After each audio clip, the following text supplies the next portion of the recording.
ঠিক আছে, এবার তাহলে শুরু করা যাক আজকে। আচ্ছা, একটা জিনিস বলে রাখি, সেটা হচ্ছে আমাদের চ্যানেলে তো জানেন ব্লগ আসে বা শর্ট ভিডিও আসে, কিন্তু এরম জাতীয় কোনো ভিডিও কখনো আমরা করি না। এমনি কোনো মেম্বারও নেই আজকে, সবাই ওদের কাছে ব্যস্ত আছে। আর আমার এক বন্ধু, ছোটোবেলার খুব কাছের বন্ধু, সে আজকে এসছে। তা আসাতে আমাদের ভিডিও একটা দেখতে পাবেন, শর্ট ভিডিও, সেখানে ভয়েসও দিয়েছে। আর আজকে হঠাৎ করে, কোনোদিন বলেনি, কিন্তু হঠাৎ করে একটা ভূতের গল্প বললো, যেটা আবার আমার খুব ফেভারিট জনরা।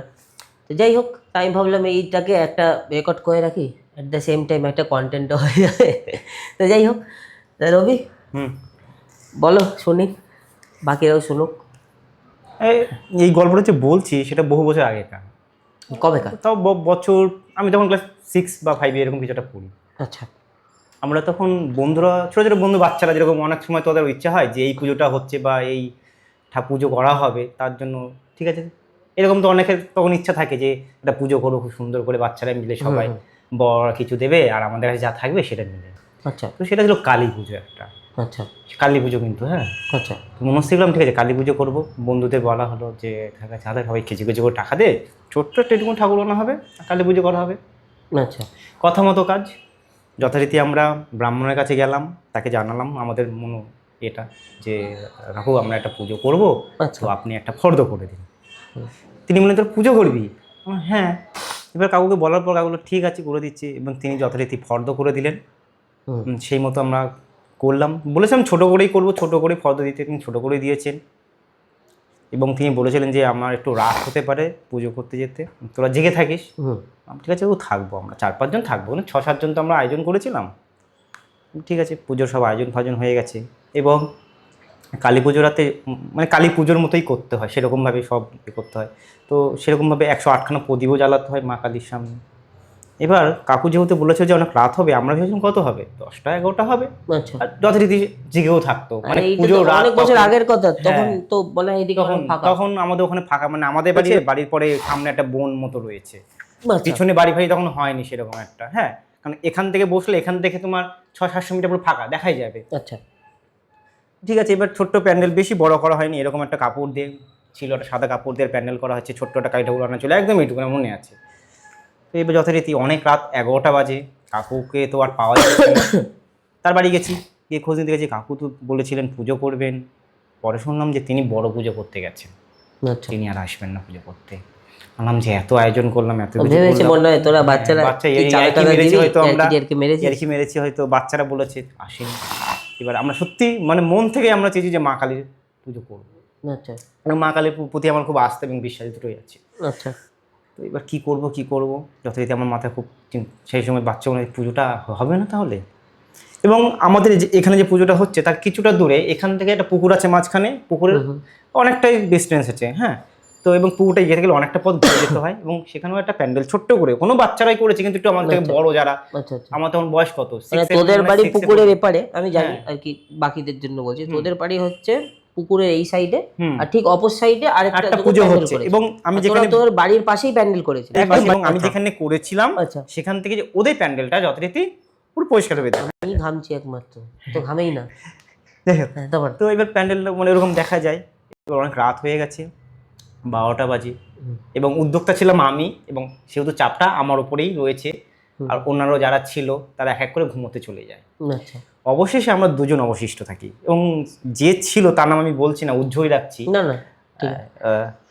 এবং সে আর আমি জেগে আছি অনেক, 1টা বাজে 1:30টা বাজে, যদি ব্রাহ্মণ পাওয়া যায়। অত ছোটবেলা, হ্যাঁ সত্যি কথা, এখন জেগে আছি। এখন অনেকেই ভাববে কি যে গাল গপ্প, না সে তো বাস্তব বলছি আমি, যে তখন মনে একটা কি বলবো, একটা অন্যরকম কাজ করেছিল যে পুজো করবো, এই ভাবটাই ছিল, হ্যাঁ। এবার আমি তো ছোটবেলায় একটা ওই প্যান্ডেল করে তাবু টাইপের খাটা, একদম ইচ্ছা জাগতো, একদম তাই সবারই। আশা করি এবার যে আমার সঙ্গী ছিল তাকে বললাম যে দেখ, ওরাও তো পুজো করছে, ওদেরও ব্রাহ্মণ আসবে, এবং তাহলে এক কাজ কর, তখন কিন্তু অনেক রাত, প্রায় 2টো বেজে গিয়েছে, 2:30 বেজে গিয়েছে, হ্যাঁ। তখন নিশিরাত যাকে বলে, তো কালী পুজো নিশিরাত।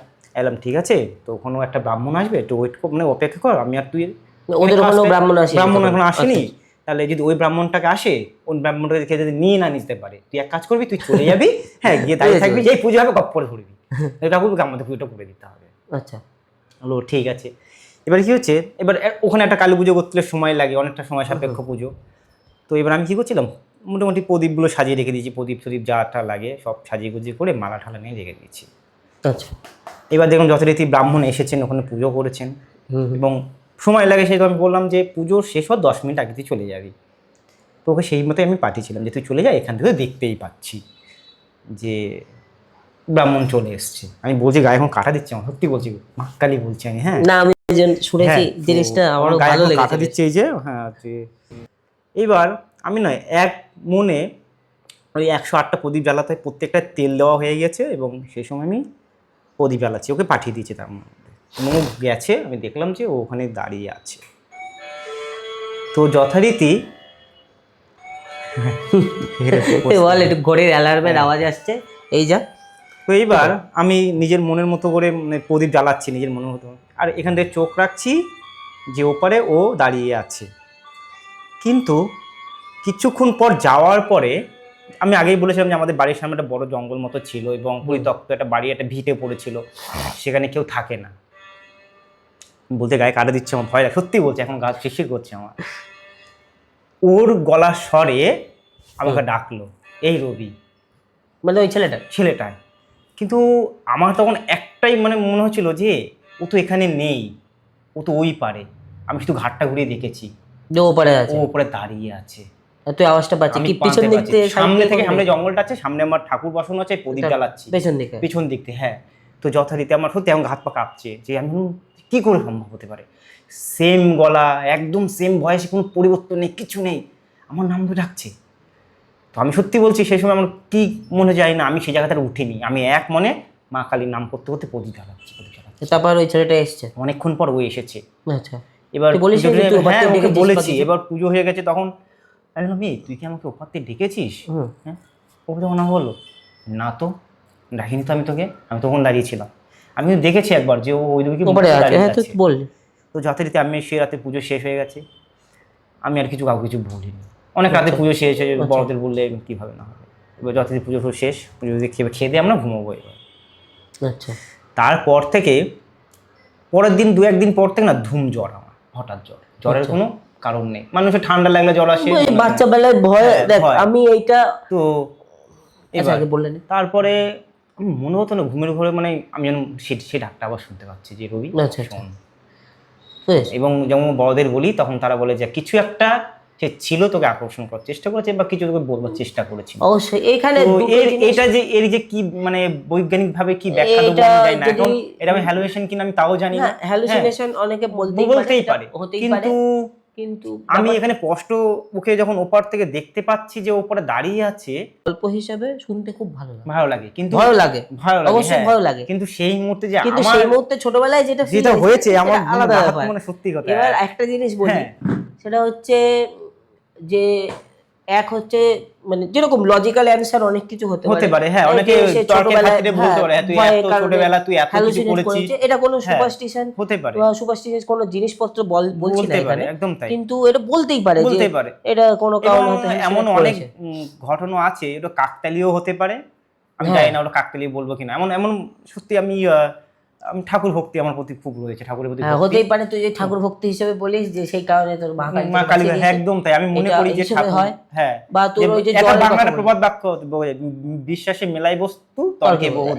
আমি সেই সময় হয়তো মা কালীর অগাধ বিশ্বাস ছিল এবং এখনো পর্যন্ত রয়েছে। আমি যদি খুব চরম বিপদের মধ্যে পড়ি, আমি তার শরণাপন্ন হই এবং তিনি কোনো না কোনো পথ আমায় বাতলে দেন। আমি সেই মুহূর্তে তিনি আমায় বিশ্বাসে, হ্যাঁ, তিনি সেই সময় তো কিছু করেছিলেন, লাভ নেই। তবে এটা যদি অনেকে বলে এখানে বেকার গুজব ছড়াচ্ছে, ভাবতেই পারে, এটা কথা নয়। না, সেটা যদি গুজব হয়, যদি বলি আমি, তাহলে একজন বিখ্যাত যিনি প্যারানর্মাল মানে যে ইনভেস্টিগেটর, যার নাম না বললে নয়, রাজীব কি নাম ছিল ভুলে গেলাম যেন, গৌরব তিওয়ারি, তিনিও বিজ্ঞানের ছাত্র এবং অবশ্যই তিনি বিজ্ঞানের ছাত্র। এই বিষয় নিয়ে অনেক চর্চা করেছে, অবশ্যই, এবং সেটা যদি হতো আজ থেকে প্রায় 2007 বা 2008 সালে তিনি যখন এই বিষয়ে ইনভেস্টিগেশন করছেন, তখন কিন্তু তার এগেইনস্ট অনেক মামলা করা যেতেই পারতো।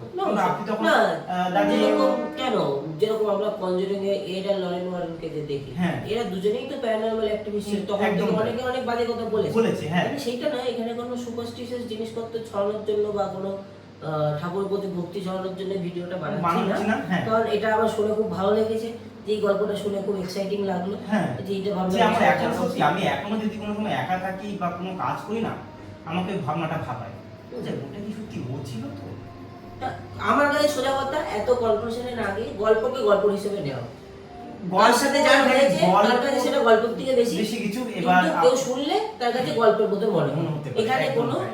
কোনো বিজ্ঞান এখানে হোক বা অতিরঞ্জিত কোনো কোনো বিষয় আমি কোনো এটা কিছু বলবো। অতিরঞ্জিত হ্যাঁ, বিষয় কিছু আমি এখানে যোগ করছি এরকম আশা করি অনেকের সাথেই ঘটে, হ্যাঁ, অনেক কিছু অনেকেই ঘটে, কিন্তু যার কোনো কেউ বৈজ্ঞানিক ব্যাখ্যা দেওয়া যায় সম্ভব না। হয় আবার না। কোনো জিনিস খুঁজে পাওয়া যায়, আমাদের কাছে পাওয়া এটা যায়। শুনে ভালো লেগেছে, আমি এই জন্য জানালাম, ভাবলাম একা কেন শুনবো, আপনাদের সবাইকে জানাই, এই হচ্ছে ব্যাপার।